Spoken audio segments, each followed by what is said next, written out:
Hi everybody, today I am starting a new series that you guys actually suggested, and it is called Storytime with Katie. If you have a better hashtag than that, please let me know in the comments below. It's a bit of a long hashtag. But anyway, it's all I could come up with. So what this is going to be is that every once in a while I will sit down and just tell you stories of me at SAB, at New York City Ballet. If there's something you want to know, leave me a comment. But today's story, as you can probably see by the title, is how I got my apprenticeship with New York City Ballet. So I'm going to tell you how it came about, kind of give you some insights. Let's get into it. So I went up to School of American Ballet for the summer that I turned 16.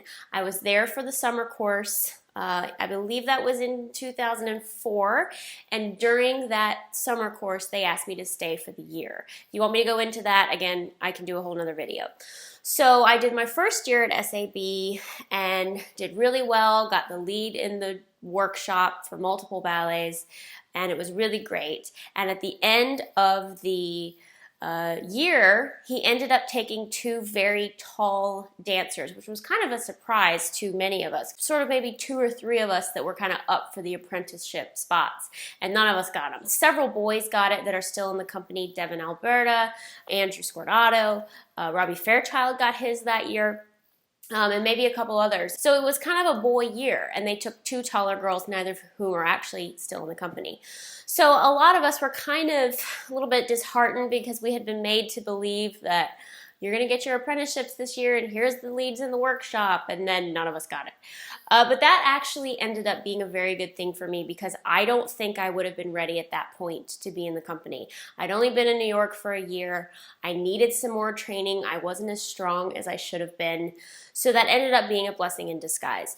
So I came back for the second year, and all was great. I was in the highest level, which was D. And in November, I was taking Suki Shorer's class and ripped 3 ligaments in my ankle in the middle of petit leg accommodation. Literally just went up for a ballet-inspired and crunched it. And apparently it was heard across the room. Like there was this big pop, and it just gives me like just to think about it. So that was devastating because then I thought, well, here I am, my second year, this is like it for me. I'm in the top level. I was only a junior in high school though, so I still would have had another year technically, but it was devastating. And I missed, at that time, we still performed Nutcracker in Stamford, Connecticut. All of the SAB kids would do this Nutcracker, a Balanchine's version in Stamford, Connecticut. Every year it was kind of this tradition, and we'd all go up there and perform, and we'd rehearse it, and the casting and all of that. And then we'd come back. And so I missed out on that year. When you're injured, the other thing you have to do is watch class. You must come and watch every class. Doesn't matter if you're in a boot, a cast, or whatnot. You have to be in class even if you don't take. So literally a month to the day that I had gotten injured, I was sitting watching class for the umpteenth time, and Peter comes walking in. He sits down next to me, and he says, "How long you been out?" And I said, "A month," and he went like that and said nothing else. And I thought, okay, whatever, that was interesting. So he sat there with me and watched class and said some things, which was kind of surreal at that point because to me, you know, he's Peter Martins. He always will be, but when you're a student at the school, it's like, So the very next day, 3 girls got taken into the company as apprentices for Nutcracker. And so that was devastating for me because I realized he was asking me, you know, the very next day they take some girls for Nutcracker, which happens a lot if you didn't know. He will absolutely take apprentices in June at the end of the year, but sometimes pretty much every year come November, December when the company's getting Nutcracker on, if they have a lot of injuries, if they need some more people for Snow and Flowers, they will take more apprentices. Because this is something you guys might not have known, just because you get an apprenticeship with New York City Ballet doesn't mean you're going to get into the company. I've seen it before. I've seen people do 1 year as an apprentice and get taken, which is the most common. I've seen people do 1 year as an apprentice and not get taken, and I've also seen it 2 years. I think the maximum you can do as an apprentice with the New York City Ballet is 2 years. I've seen people have their apprenticeships extended. He'll say, yes, you did great. I'd like to extend your apprenticeship for 1 more year. But he will take girls in the fall for Nutcracker. Not really guys. I've never seen any boys be taken in the fall because the guys just don't do as much during Nutcracker, and for the girls it's just brutal. So he took the very next day, 3 girls got their apprenticeships, and I was like, you know, and actually all 3 of them are still in the company. And so it's interesting, just because you're taken in June doesn't necessarily mean you're a favorite. The fall girls all are still there. The ones taken in June were not. So don't read too much into it. You know what I mean? It just depends on if you're taken, how you handle it, how you use that opportunity. So if you are in that situation, don't get all caught up in, well, I wasn't taken in June. Well, I wasn't taken in the fall. Da, da, da, da. It doesn't matter. You're taken, go with it. Use it to your best of your ability. So they were taken, and I eventually got better. I think I started bar about a week after, probably a little bit sooner than I should have, but let's face it, I had a little motivation. Then January came, and Christopher Wheeldon came in to stage his 𝐂𝐶 Ballet, which was going to be one of the ballets we did for workshop. We also ended up doing it with the company during the winter season, and so I knew I had to be in class in January to be seen. And I was still not doing full class, and I remember getting told that I was going to be in this and I was going to do one of the principal roles. And even Chris, I remember saying to me, well, I know you're not at full capacity, but I still want to see it. Like, so we kind of had to audition. So like 4 people were chosen for each part, but there were only going to be 2 casts. So that was even more motivation. So I remember getting cast. I was up for certain roles in the ballet and ended up getting the Pas de Deux girl, which is the one I wanted. So that was great. I still wasn't on full form though. But we continued on, we continued rehearsing, and I was just happy I had a part.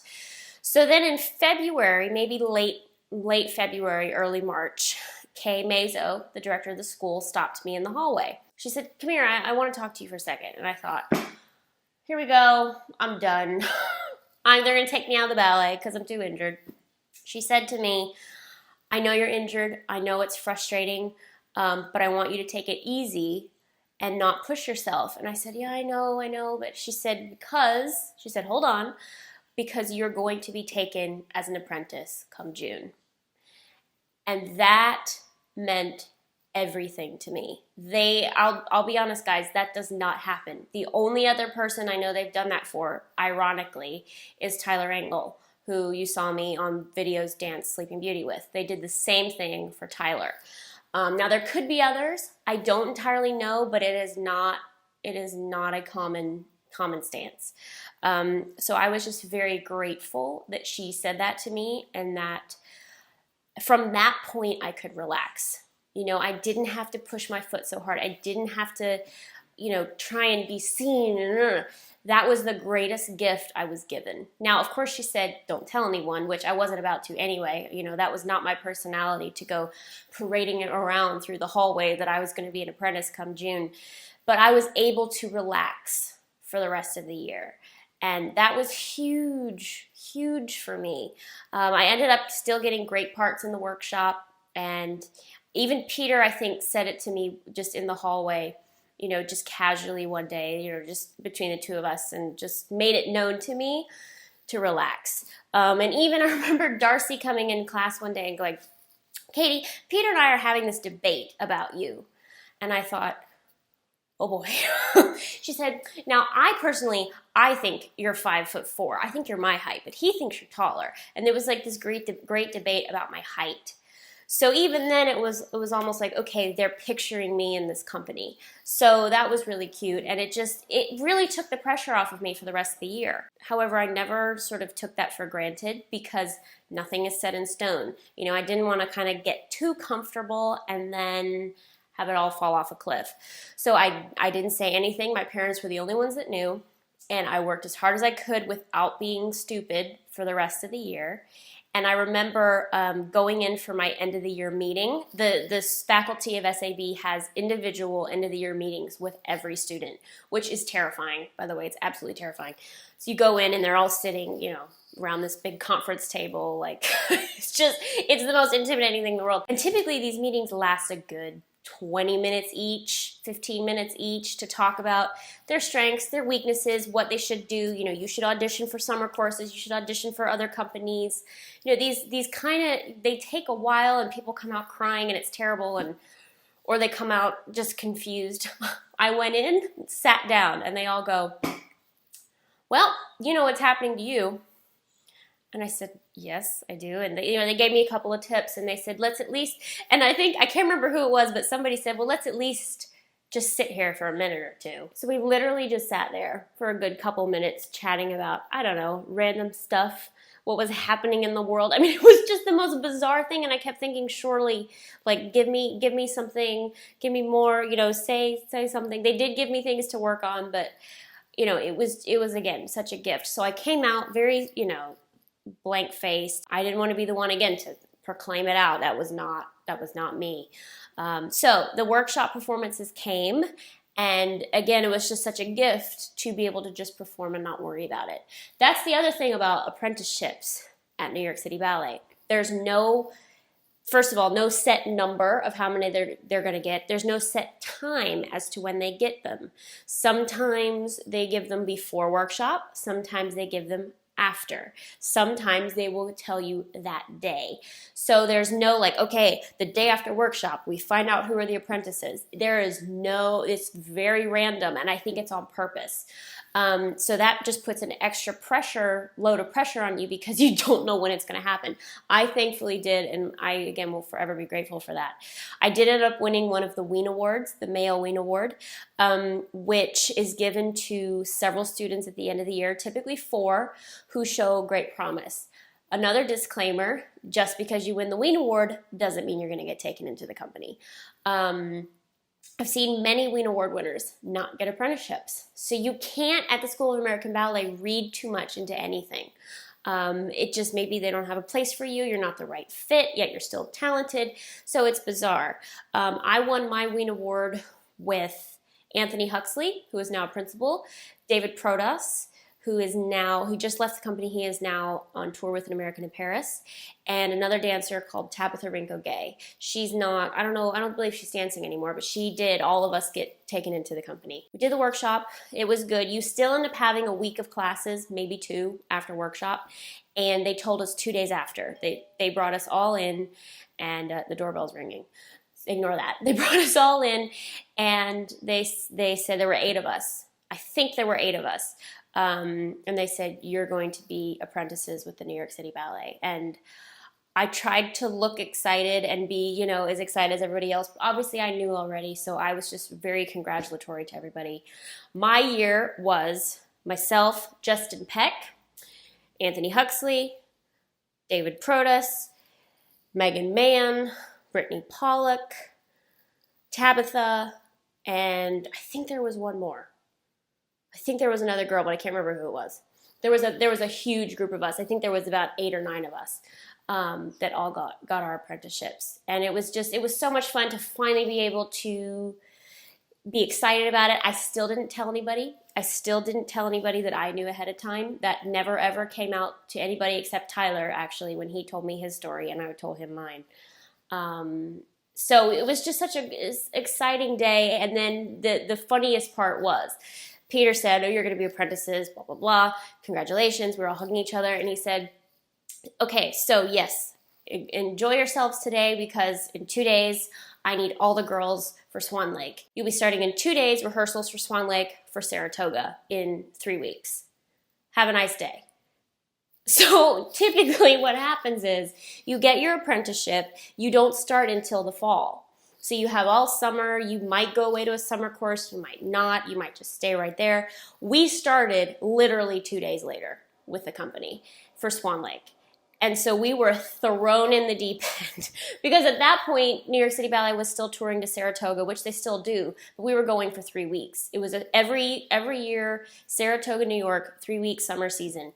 and apparently they were down a lot of people. They needed dancers, and so all 5 of us girls, I can't remember the 5th one, started as swans 2 days later. So we didn't even have time to comprehend things. It was just like, all right, here it is.